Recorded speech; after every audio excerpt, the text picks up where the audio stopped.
अगर आप भी चाहते हैं यमुना म्यूजिक के ऑडियो वीडियो सबसे पहले आप तक पहुंचे, तो हमारे चैनल को सब्सक्राइब करें और साथ ही साथ बेल आइकन को दबाना ना भूलें, ताकि सभी वीडियो आप तक पहुंचे। धन्यवाद। आई भैया, एगो भक्त हनुमान जी महाराज के बुलावत कहते ए बाबा, अब इतना लेट कैनी, कब ले आइए दर्शन दिखाइए बाबा। और लइका बाबा के बुलावत कैसे कहता, अरे आवे के परी बजरंगी,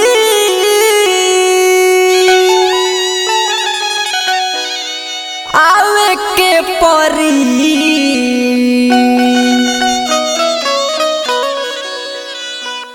जब दुआरा पर होई आराधना आवे के परी, जब दुआरा पर होई आराधना आवे के परी, आवे के परी बजरंगी, आवे के परी, आवे के परी बजरंगी, आवे के परी, जब दुआरा पर होई आराधना आवे के परी, जब दुआरा पर होई आराधना आवे के परी।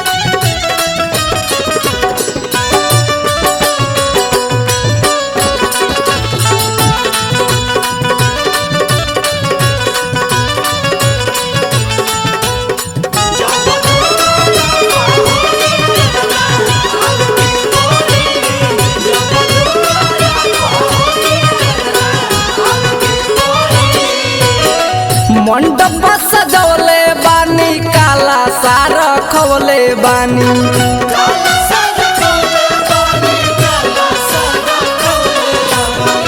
दिया ना जराई हम तो रउए के बोलवले बानी,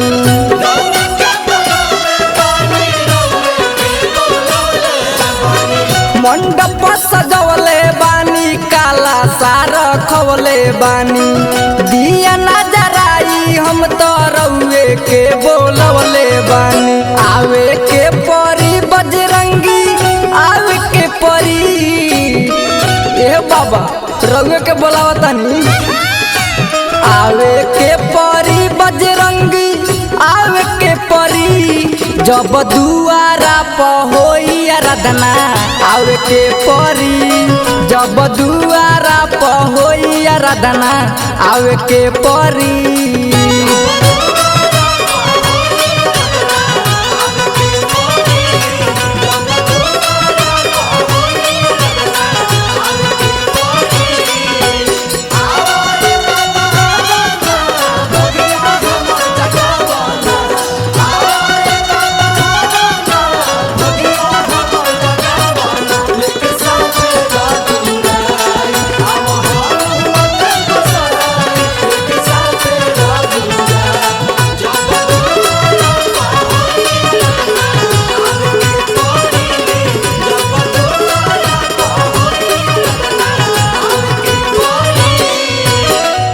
कालो के काल हौवा, अंजनी के लाल हौवा,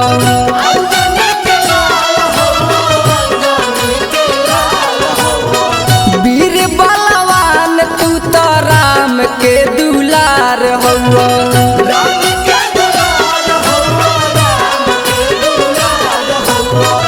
कालो के काल हौवा, अंजनी के लाल हौवा, वीर तू तो राम के दुलार हौवा, आवे के परी बजरंगी, आवे के परी, काहे देर करतनी बाबा,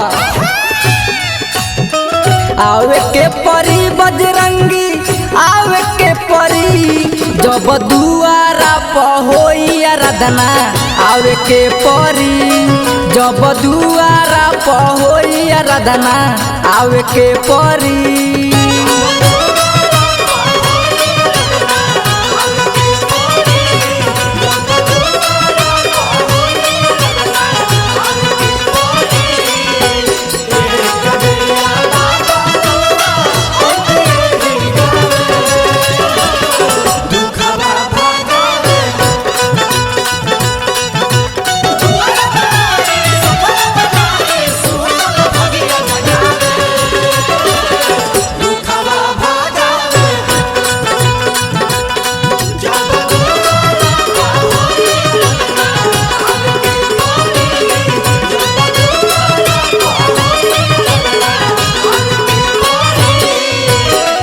धीरज धनी सुजित करता गोहार हो।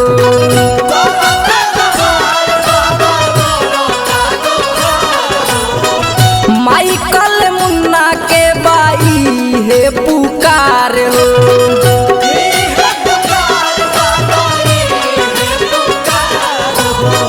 धीरज धनी करन करता गोहार हो। माइकल मुन्ना के बाई है पुकार हो। आवे के परी बजरंगी आवे के परी। कितना देर से बैठल बनिए बाबा। आवे के परी बजरंगी आवे के परी। जब दुआरा पर होई आराधना आवे के परी। जब दुआरा पर होई आराधना आवे के परी।